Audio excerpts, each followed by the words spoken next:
new book, Get Published, Industry Experts Share Their Secrets. Welcome, Carolyn. Hello, thank you. I loved your work from the first time I think I met you. I was like, holy crap, this is genius. You help people who have the book, have no marketing plan, and need to have that funnel set up for their business to actually build something beyond the book. So let's go into a little bit of what you do. Let's start with just a simple introduction. Can you introduce yourself? Sure, I think I can handle that.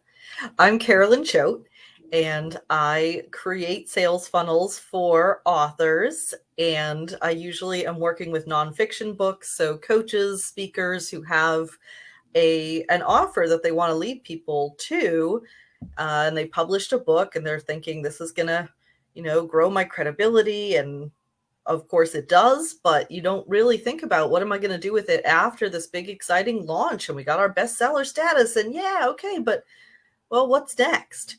And the book is such a great opportunity to bring people into your world and connect with them and show them what you're all about. So I guess that's more about my product than about me, but I am a mom. I live in Baltimore, just a regular everyday person who discovered a love of sales funnels, which was a great shock because I'm a creative writer originally. And like I went to school for novel writing, and here I am like, I'm putting together tech on people's websites, which my brother in IT thinks is hilarious.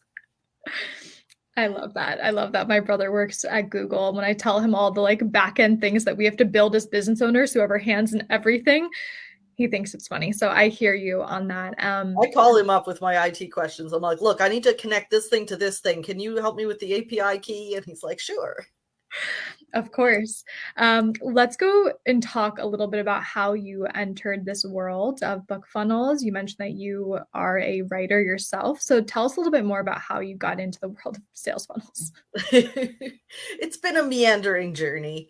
I went to school thinking I'm going to be a novel writer. I was very focused on that. I took only classes related to writing. Like I was fixated. And after I graduated, I realized I cannot write fast enough to make a living as a novelist. It took me about 10 years to write my first book. So that is not going to cut it. So I published that book, and then I published some of my friends' books as well. It was a really exciting time because that was 2009 when the Kindle had just come out. So the world of selling ebooks was just absolutely crazy and a roller coaster of fun. But I kind of didn't put two and two together that I really enjoyed the marketing side of it. I just didn't really notice that at the time. So I went on to other things and just kind of floundering around. Like I'm a secretary, I'm customer service at a grocery store, not sure what I'm doing with myself. I think I'll be a stay-at-home mom. That's probably my calling and what I'm meant to do. So I finally got married when I was 30, and then we had infertility. So I had my first child at 34, and it was a lot harder than I thought it was going to be. I was not a natural, which was very devastating. So as much as I love being a mom, I was like finding myself side hustling. Like I can't stop. I gotta be productive. I gotta do things. So I ended up in direct sales, as so many stay-at-home moms do. And I was never really great at selling products, but I loved the way that you could move people around the internet and how to warm them up and teach them about the product through the internet and guide them on this journey, which was a funnel. And so the coach that I was following at the time was talking about funnels. And I was like, that makes a lot of sense. And my friends next to me were like, does not make a lot of sense. I don't understand what she's talking about. And I was like, really? It seems so simple. So that was the first time in my life I ever felt good at anything, which was a very nice feeling. And I started building sales funnels, and I just love them. They're like a puzzle, and I seem to just be a natural at it. It wasn't until more recently that I got back to the world of books, because one of the people in one of my local networking groups is a publisher. And she came to me and she said, my authors don't know what to do with their books after we launch. They need a package. They need a sales funnel. I want you to put something together for them. And it was such a light bulb. Like, of course, that's exactly what I should be doing. And it's true. Nobody ever talks about what happens after the book launch. It's so true. Let's talk a little bit about what authors, especially, and there might be a little bit of education here, especially a self-published author, what are their expectations versus reality when the book actually comes out? Unfortunately, a lot of authors are very reluctant to touch the marketing side of things.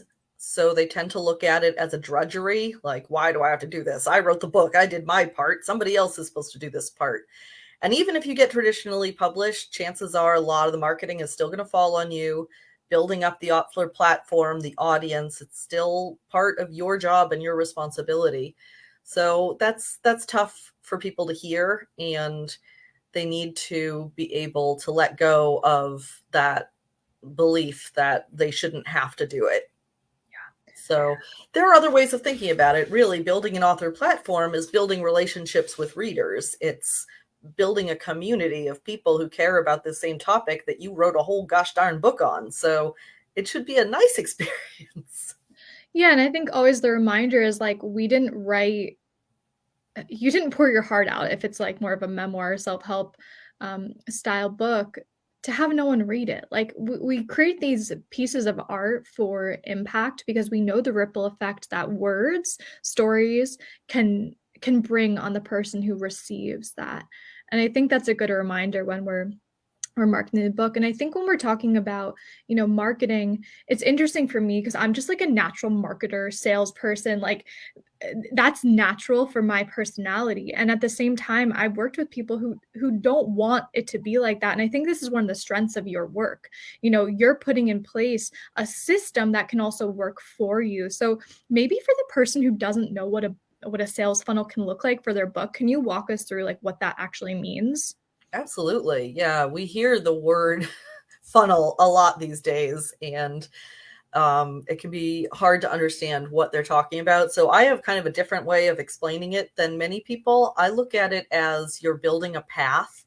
You're curating this path that is going to be the perfect step-by-step journey for your ideal reader.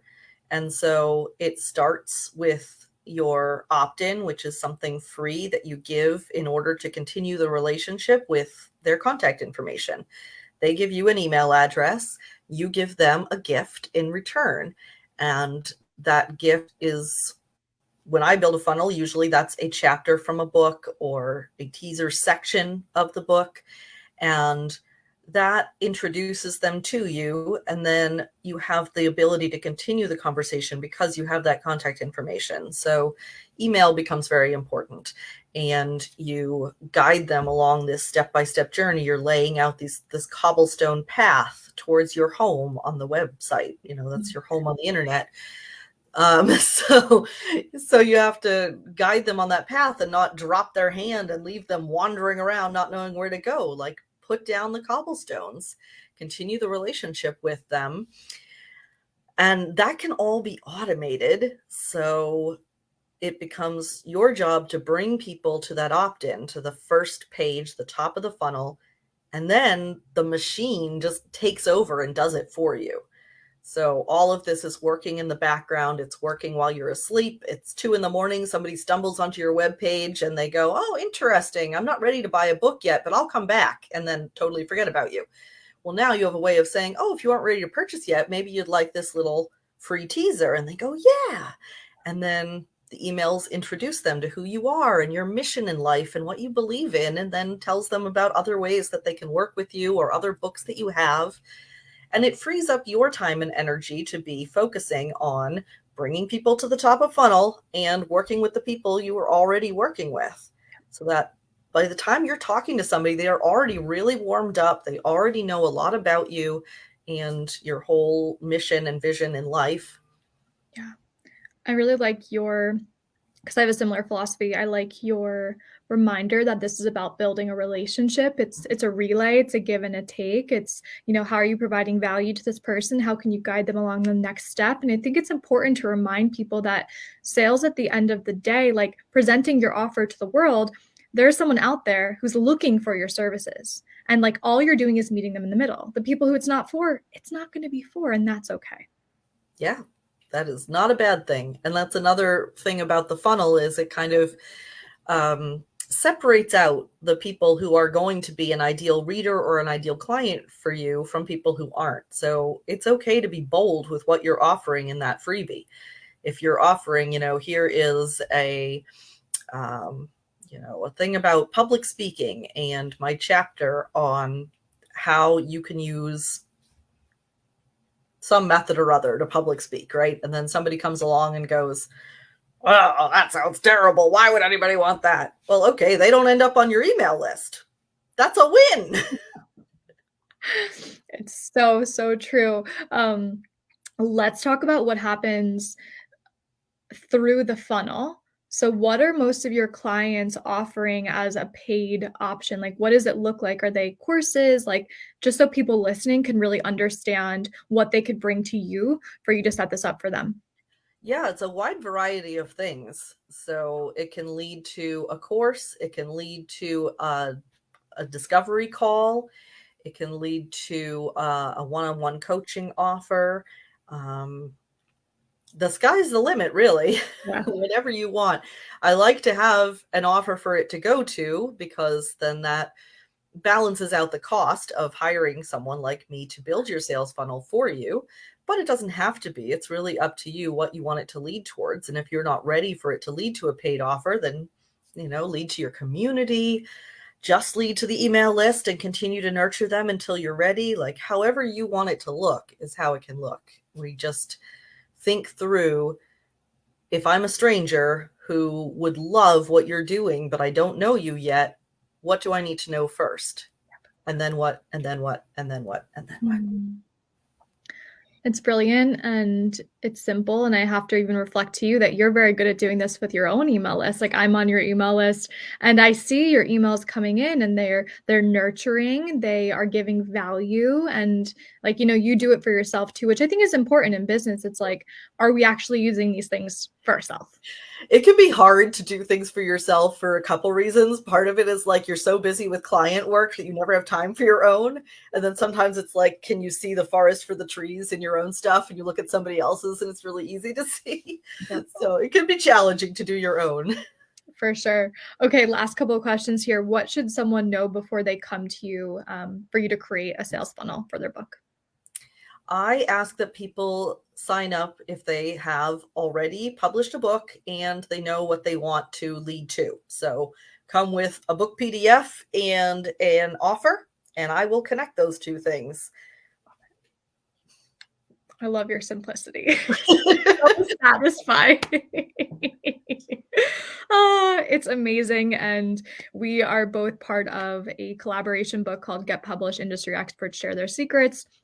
And these are some of the things that we're going to be talking about in that book, and how important it is to understand the marketing component and the promotional piece of writing a book. Because just as you said, most people think the work is done. I've written the book, but oh my God, we need to get this into the hands of people who want to read it. And that's what you get to do.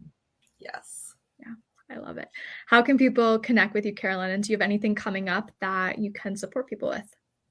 Yes, I am doing a weekly live class to walk you through exactly what a book funnel looks like, how to set it up. I give you all the education to do it yourself if you want to. And of course, there is the option to just have me do it for you in one day. But yes, you can come to financiallyfreeauthor.com/live class, or I believe Bridget has her own link that goes to that registration. You can sign up for a Friday class. You come on Zoom, you can ask your questions. I have a whole slide presentation to walk you through how you set up a book funnel. So it really help you comprehend it on a deeper level of like how it works, what it looks like, and how you put it together. I love this. I love this. Everyone listening, make sure you go follow Carolyn, everything that she's doing. Sign up for those weekly live classes if you have a book published and you have an offer and you want her to connect the two, or you want to learn this on your own. I really support your work, and I'm really just excited for more people to understand how they can, use your services to help them get their book into the hands of the right people. Thanks so much. Thanks, Carolyn. All right, we'll be back soon for another episode of Get Published, Industry Experts